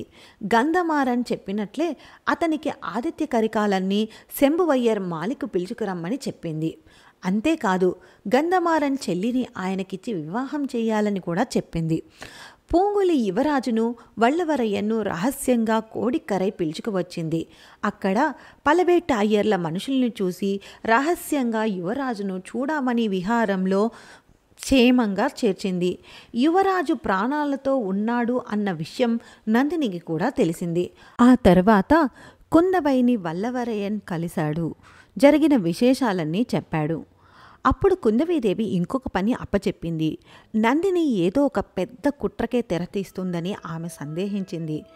తన అన్నను ఎలాగైనా శంభువయ్యర్ మాలికకు రాకుండా చెయ్యాలి అని అడిగింది. వల్లవరయ్యన్ బయలుదేరాడు. ఇన్ని సమస్యల మధ్య మధురాంతకుడు తానే చక్రవర్తి కావాలి అని మొండి పట్టుకొని కూర్చున్నాడు. ఈ రాజకీయ విశేషాలు మనకు వద్దు నాయనా, మీ తండ్రి నిన్ను శివభక్తి మార్గంలో తీసుకువెళ్ళమని చెప్పారు అని అతడికి మంచి మాటలు చెప్పసాగింది సెంబియన్ మహాదేవి. ఇప్పుడు మీకు ఒక ముఖ్యమైన గతం గురించి చెప్పాలి. అదే ఆ మూగవనిత దీపగృహం నుండి సముద్రంలోకి దూకినప్పుడు చనిపోలేదు. ఆమె ఆ తర్వాత గర్భం దాల్చింది. ఆమెను సెంబియన్ మహాదేవి తన తోటలో పెట్టి చాలా జాగ్రత్తగా చూసుకోసాగింది. ఆమె నెలలు నిండినాక కవల పిల్లలకు జన్మనిచ్చింది. ఒక మగపిల్లాడు, ఒక ఆడపిల్ల. అదే సమయంలో సెంబియన్ మహాదేవి కూడా ఒక మగపిల్లాడు పుట్టాడు. కానీ ఆ పుట్టిన బిడ్డ ఉలుకో పలుకు లేదు. అందుకని తన బిడ్డను మట్టిలో పూడ్చేందుకు పంపించారు. మందాకినికి పుట్టిన మగపిల్లాడిని దత్తత తీసుకుంది. ఆ అనాథ అయిన ఆడపిల్లను ఇంకో దంపతులు దత్తత తీసుకున్నారు. ఆ దత్తత తీసుకున్న అనాథ పిల్లే నందిని. మరి ఆ మగపిల్లాడే మధురాంతకుడు. ఆ నందిని మందాకిని కూతురే. సరే, మళ్ళీ కథ లోపలికి ప్రవేశిద్దాం. కుందవి, వానతి రహస్యంగా చలిజ్వరానికి చికిత్స తీసుకుంటున్న ఆళ్మొళివర్మను చూడామణి విహారానికి బయలుదేరి వెళ్లారు. అప్పుడు కుందవై, ఆళ్మొళివర్మ మాట్లాడుకుంటూ ఉన్నారు. తమ్ముడు, నువ్వు చూసిన ఆ మూగవనిత మన తండ్రి గారి ఆదరణ నోచుకోలేని మన పెద్దమ్మ. ఆమె కూతురే నందిని. అంతఃపురంలో దాసీజనుల సేవలు పొందవలసిన ఆమె ఎటువంటి జీవితం గడుపుతుందో కదా అని బాధపడసాగారు. ఇప్పుడేరా అంటే తాను ఎవరో తెలుసుకోకుండా చోళ కులాన్నే సమూలంగా నాశనం చేస్తాను అంటుంది నందిని. నట్టడవిలో అర్ధరాత్రి సమయాన పాండ్య దేశ సహాయకులు అందరూ కలిసి నందిని ఆధ్వర్యంలో ఒక సమావేశం ఏర్పాటు చేసుకున్నారు. చేప గుర్తు కలిగిన ఒక కత్తిని పైకి ఎత్తి వీరపాండ్యుని మరణానికి పగ తీర్చుకుంటాను అంటూ శపథం చేస్తోంది నందిని. దాని గురించి ఆమె పూర్తిగా సిద్ధమై కూడా ఉంది. ఇది ఇలా ఉండగా ఆ రోజు శంభువయ్యర్ మాలిగలో చాలా అట్టహాసంగా ఉంది. ఆదిత్య కరికాలన్ రాక కోసం అందరూ ఎదురు చూస్తూ ఉన్నారు. శంభువయ్యర్ కూతుర్ని వివాహం చేసుకోవడానికి ఆదిత్య కరికాలన్ బయలుదేరి వస్తూ ఉన్నారు. అతనితో పాటు అతని తాత మలైమాన్, గంధమారన్, పార్థివేంద్రుడు కూడా బయలుదేరి వస్తూ ఉన్నాడు. నందిని ఏదో కుట్ర చేస్తుంది అని ఎంతో చెప్పి చూశాడు వల్లవరయ్యన్. కానీ ఆదిత్య కరికాలన్ విననే లేదు. ఆయన శంభువయ్యర్ మాలిగకు రాకుండా ఆపాలని శతవిధాల ప్రయత్నాలు చేసి విఫలుడయ్యాడు వల్లవరయ్యన్. వచ్చే దారిలో మలైమాన్ శంభువయ్యర్ మాలిగకు వెళ్ళే తీరాలా అని అడుగుతూ ఉన్నాడు. ఎందుకంటే ఆయనకు ఆదిత్య కరికాలన్ అంటే చాలా ప్రాణం. సరే, వెళ్లే ముందు ఒక సంగతి గుర్తుపెట్టుకో. శత్రువుల చాకచక్యమైన మాటలతోనూ కన్నీళ్లతోనూ నువ్వు ఎప్పుడూ కూడా ఇరుక్కుపోకు. ఎందుకంటే అవి ఆయుధాల కంటే చాలా బలమైనవి. ఒక్కసారి వాటికి కరిగిపోతే మన పతనం మొదలైనట్లే. జాగ్రత్త అని హెచ్చరించాడు. ఇలా చెప్పి మధ్యదారిలో ఆయన వెళ్ళిపోయాడు. ఆదిత్య కరికాలన్ శంభువయ్యర్ మాలికకు వచ్చి చేరుకున్నాడు. వచ్చిన వెంటనే అక్కడున్న రాణులు, యువరాణులు పూలు వేసి స్వాగతం పలికారు. ఎవరో సరిగ్గా గురి చూసి ఆదిత్య కరికాలన్ను ఒక పువ్వుతో కొట్టారు. ఆమె మరెవరో కాదు, నందిని. మొదలు పెట్టావా నీ ఆట అనుకోసాగాడు ఆదిత్య కరికాలన్. నాకు తెలుసు, ఎవ్వరు ఆపినా నీవు వచ్చి తీరుతావని అని అనుకుంది నందిని. లోపలికి రాగానే శంభువయ్యర్ని, పలవేట అయ్యర్లని ప్రశ్నల మీద ప్రశ్నలు వేయసాగాడు ఆదిత్య కరికాలన్. యువరాజు పట్టం కట్టబడ్డ నేను ఉండగా 3 నెలల క్రితం సామంత రాజులు మీరందరూ కలిసి మధురాంతకుణ్ణి చక్రవర్తి చేయాలని ఎలా నిర్ణయిస్తారు అని అడిగాడు. అందుకు పలవేట అయ్యర్లు, చోళ సామ్రాజ్యం చాలా పెద్దదిగా ఉంది. దాన్ని 2 భాగాలు చేసి ఒక భాగాన్ని మీరు, మరొక భాగాన్ని మధురాంతకులు పాలించవచ్చు కదా అన్నారు. ఇలా రాజ్యాన్ని పాలు పంచుకోవడం, మరొకరి భార్యను పాలు పంచుకోవడం లాంటిది. ఇది మీ వంటి ముస్లిం వాళ్లకు సమ్మతమేమో కానీ నాలాంటి వీరులకు కాదు అన్నాడు. ఆ మాటలు విని పలవేట అయ్యర్లకి చాలానే కోపం వచ్చింది. అందరూ ఆశ్చర్యపడేలా ఆదిత్య కరికాలన్ ఒక విషయం అన్నాడు. రాజ్యాన్ని భాగాలు చేయ అక్కర్లేదు, దాన్ని మా చిన్నాన్నే పాలించుకొనివ్వండి. కానీ నాకు ఒక నిబంధన ఉంది. ఉత్తర దేశానికి యుద్ధానికి వెళ్ళడానికి నాకు 3 లక్షల వీర యుద్ధ సైనికులు కావాలను. ఎందుకంటే మీరెవరూ నన్ను చక్రవర్తిని చేయనవసరం లేదు. నేనే యుద్ధంలో గెలిచి చక్రవర్తిని అవుతాను. రాజ్యం వీరభోజ్యం అంటారు కదా. అందువల్ల మధురాంతకుణ్ణి పిలుచుకొని రండి, నేను వెంటనే మాట్లాడాలి అన్నాడు. ఈసారైనా యువరాజును ఏనుగు మీద ఎక్కించి తీసుకురండి, నందిని మూసిన పల్లకిలో కాదు అంటూ వికటంగా నవ్వసాగాడు. ఇప్పుడు పలవేట అయ్యర్ల కోపం కట్టలు తెంచుకుంది. వెంటనే తంజావూరుకు పయనమయ్యారు. కానీ నందిని, నాకు ఇక్కడ పని ఉంది, నేను ఇక్కడే కొంతకాలం ఉండి వస్తాను అని చెప్పింది. ఇదే సమయాన ముఖ్యమంత్రి అనిరుద్ధ బ్రహ్మరాయలు ఒక ముఖ్యమైన విషయాన్ని కుందవీదేవితో చెబుతూ ఉన్నాడు. చాలా సంవత్సరాల క్రితం చనిపోవాలి అనుకున్న మూగ వనిత మందాకిని దీపగృహం నుండి దూకి ఆత్మహత్య చేసుకోబోతున్నప్పుడు తాను ఒక వ్యక్తికి డబ్బులు ఇచ్చి కాపాడమన్నానని, అతడు కాపాడి ఒక దీవిలో వదిలిపెట్టాడు అని, ఆమెను ఆ తర్వాత సెంబియన్ మహాదేవి కాపాడింది అని, ఆమెకు ఒక మగపిల్లవాడు, ఒక ఆడపిల్ల కవలలు పుట్టారు అని చెప్పాడు. చక్రవర్తికి మంచి చేయబోతూ ఉన్నాను అనుకొని చాలా పెద్ద తప్పే చేశాను అని చెప్పాడు. అప్పుడు కుందవీదేవి తన ఆలోచన సరిగ్గానే ఉంది అని ఎంచి ఆమెను రప్పించి తన తండ్రి సుందర చోళుని ఎదుట నిలబెట్టింది. ఆమెను చూస్తూ భయంతో వణుకుతూ, హా, ఇంతకాలం ఆత్మలా ఉన్న నీవు నేరుగా వచ్చావే అంటూ అరవసాగాడు. ఓసీ మూగదానా, ఎందుకే నన్ను ఇలా చిత్రవద చేస్తున్నావు అంటూ మళ్ళీ అరవసాగాడు.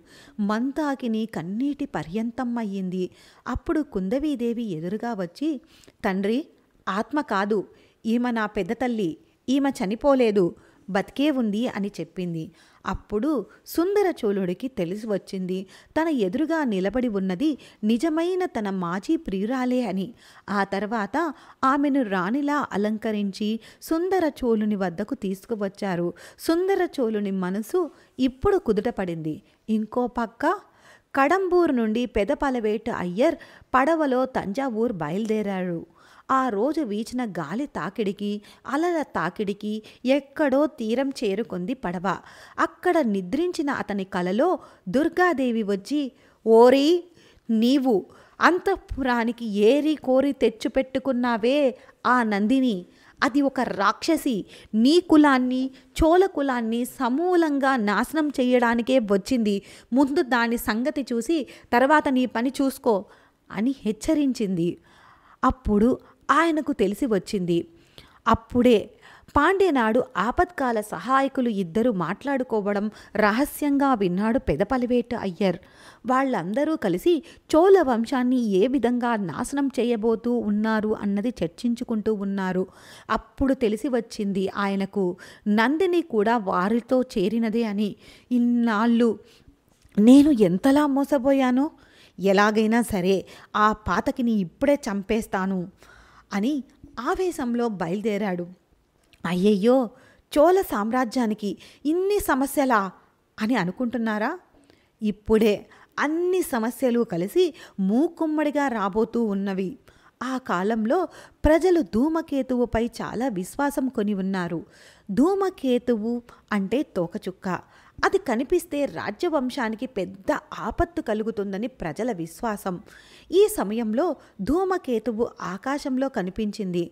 ఆ రోజు సాయంత్రం ఆదిత్య కరికాలన్, వల్లవరయన్ కలుసుకున్నారు.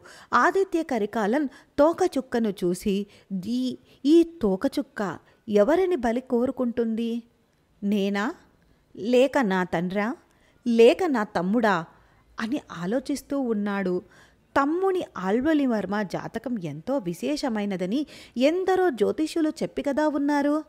అయినా ఒక్కడు కూడా నా జాతకం గురించి చెప్పనే లేదు కదా అని ఆలోచిస్తూ ఉన్నాడు. వల్లవరయ్యన్ నందిని మీకు సహోదరి అవుతుంది అని, ఆ విషయం ఆమెకు చెబితే ఈ పగ తీర్చుకునే ఉద్దేశం మానేస్తుంది అని చెప్పసాగాడు. కానీ ఇదంతా అంత తేలికైన విషయం కాదు అని కొట్టిపడేశాడు ఆదిత్య కరికాలన్.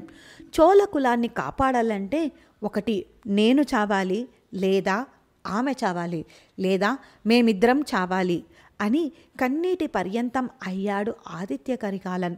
ఇప్పుడు ధూమకేతు ప్రభావం ప్రారంభమైందనే చెప్పాలి. మొదటి అపాయం యువరాజు ఆల్మొలివర్మకు. జ్వరం తగ్గిన తర్వాత బయటికి వచ్చాడు. అప్పుడు పాండ్యనాడు ఆపత్కాల సహాయకుడు ఒకడు ఏనుగు మీద వస్తూ ఆర్మొలివర్మను విష ఈటతో గుచ్చాడు. యువరాజు చాలా చాకచక్యంగా దాని నుండి తప్పించుకున్నాడు. రెండవ ఆపద చక్రవర్తి సుందరచోళుడికి. అంతఃపురంలో మందాకిని, కుందవై, సుందరచోళులు ఒక చోట కూడి ఉన్నారు. అయినా సుందరచోళుని మనస్సులో ప్రశాంతత లేదు. మనస్సులో ఏదో ఆపద సూచిస్తూనే ఉంది అని చెప్పసాగాడు. అదే సమయాన పాండ్యనాడు ఆపత్కాల సహాయకుడు ఒకడు ఈటను గురి చూసి సుందరచోళుని గుండెల్లో గుచ్చ విసిరాడు. అదే సమయాన ఆ మూగవనిత పరిగెత్తుకుంటూ వచ్చి ఈటకు అడ్డుపడి ఆ ఈటను తన గుండెల్లో గుచ్చుకుంది. ఆమెను తన ఒడిలోకి తీసుకున్న సుందరచోళుడు అయ్యో మందాకిని అంటూ ఏడవసాగాడు. మరొకసారి సుందరచోళుని కాపాడిన ఆమె ఆల్మొలివర్మను ముద్దాడి చనిపోయింది. మూడవ ఆపద యువరాజు ఆదిత్య కరికాలన్కు.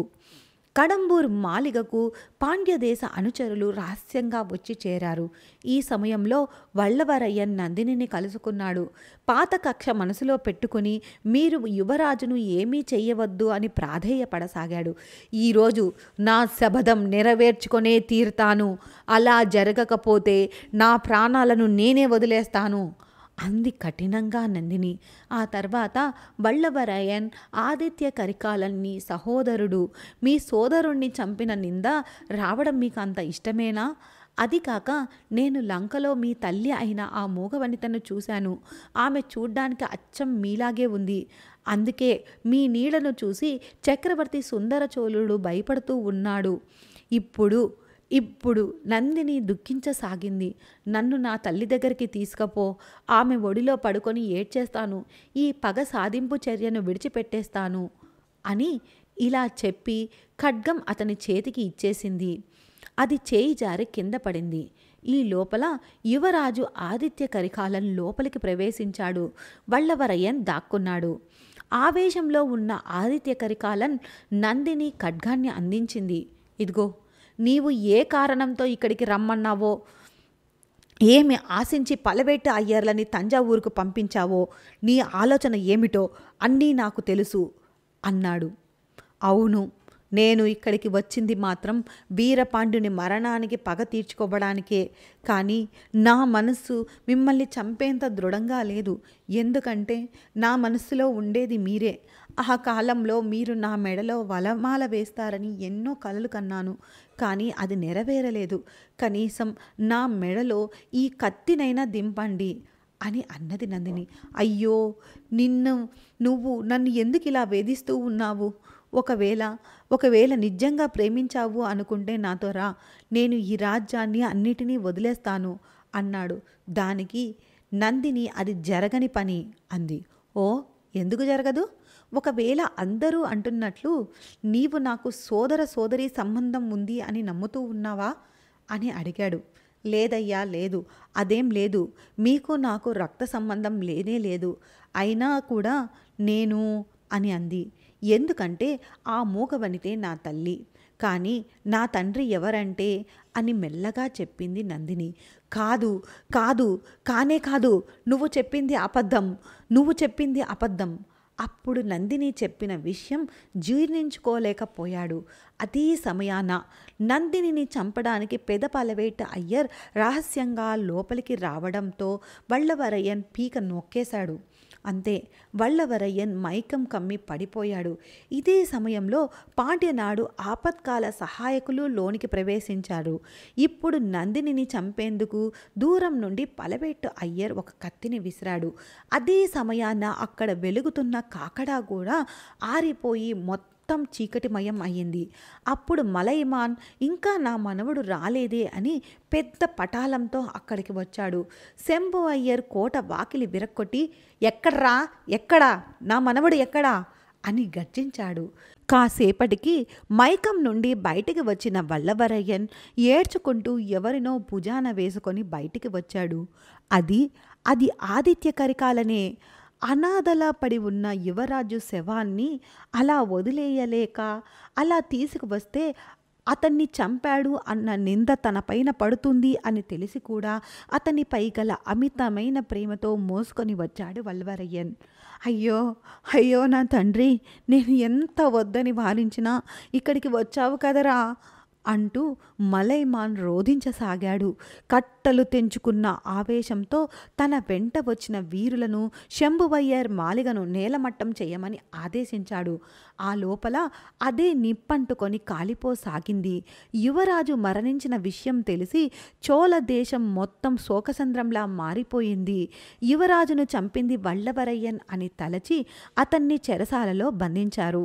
మరుసటి రోజు గంధమారన్ చెల్లెలు ఆదిత్య కరికాలన్ రాసిన ఒక పత్రాన్ని తీసుకువచ్చింది. కుందవై దానిని తీసుకొని చదవ ప్రారంభించింది. నా ప్రియ సోదరి కుందవీదేవికి ఆదిత్య కరికాలన్ రాయునది. ఇంతకు మునుపు శరణాగతి కోరిన మన శత్రువుని చంపాను. దాని ఫలితాన్ని ఇప్పటికే అనుభవిస్తూనే ఉన్నాను. ఈరోజు ధూమకేతువును చూడగానే నా కోసం ఏదో అపాయం కాచుకొని ఉందని అనిపించింది. నీవు చెప్పినట్లే వల్లవరయ్యన్ వంతిదేవన్ నన్ను కడంబూర్ మాలికకు రాకుండా అడ్డుపడాలి అని చూశాడు.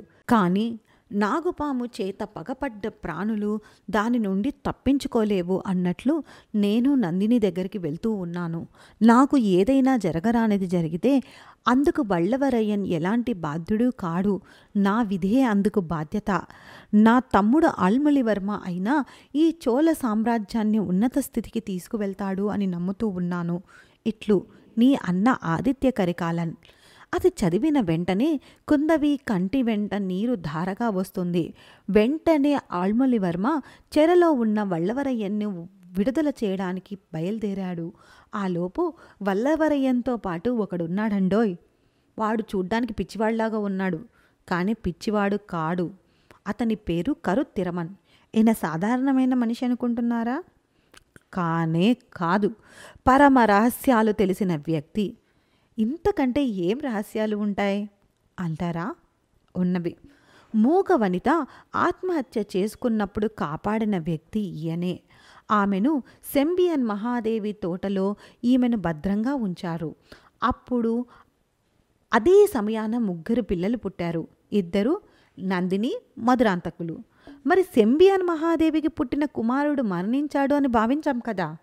ఆ పిల్లాడు మరణించలేదు. అతడు ఒక సాధారణ కుటుంబంలో ఒక సామాన్యుడిలా పెరిగి పెద్దవాడయ్యాడు. అతను ఎవరు అని అనుకుంటున్నారా? ఎవరో కాదండి, మనకు పరిచయం ఉన్న వ్యక్తే. అతడే పుష్ప కైంకర్యం చేస్తున్న సెందన్ అముదన్. ఈయనే సెంబియన్ మహాదేవి కన్న కొడుకు, అసలైన వారసుడు.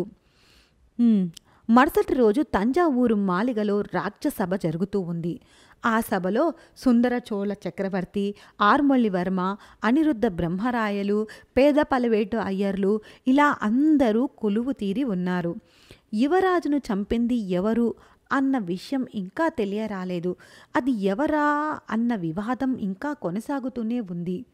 ఇది ఇలా ఉండగా ఉన్నట్టుండి వెంటనే పెద్ద పలవేట అయ్యర్ లేచి నిలబడ్డారు. తన గొంతును సవరించుకొని ఇలా చెప్ప ప్రారంభించారు. దీనికంతటికీ కారణం నేనే అన్నారు. సభ నిశ్శబ్దమైపోయింది. సభను పరికించి చూసి మళ్ళీ చెప్ప ఆరంభించాడు. 3 సంవత్సరాల క్రితం నందిని మాయవల్లో పడ్డాను. ఆమె చెప్పినట్లే యువరాజు మధురాంతకుణ్ణి రాజు చెయ్యాలనుకున్నాను. కానీ నాకు అప్పుడే తెలిసింది చోళ వంశానికి వ్యతిరేకంగా కుట్రలు చేస్తున్నాను. ఆ తర్వాత అస్సలు విషయం తెలియవచ్చింది. వెంటనే నందినిని చంపడానికి బయలుదేరాను. కడంబూర్ మాలికకు పోయి ఒక కత్తిని విసిరాను. అయితే అది గురి తప్పి ఆదిత్య కరికాలన్ మీద పడింది. యువరాజును చంపిన ద్రోహి నేనే అని చెబుతూ ఏడవసాగాడు. ఆ తర్వాత నేను ఎంత పెద్ద తప్పు చేశానో అంటూ చెప్పసాగాడు.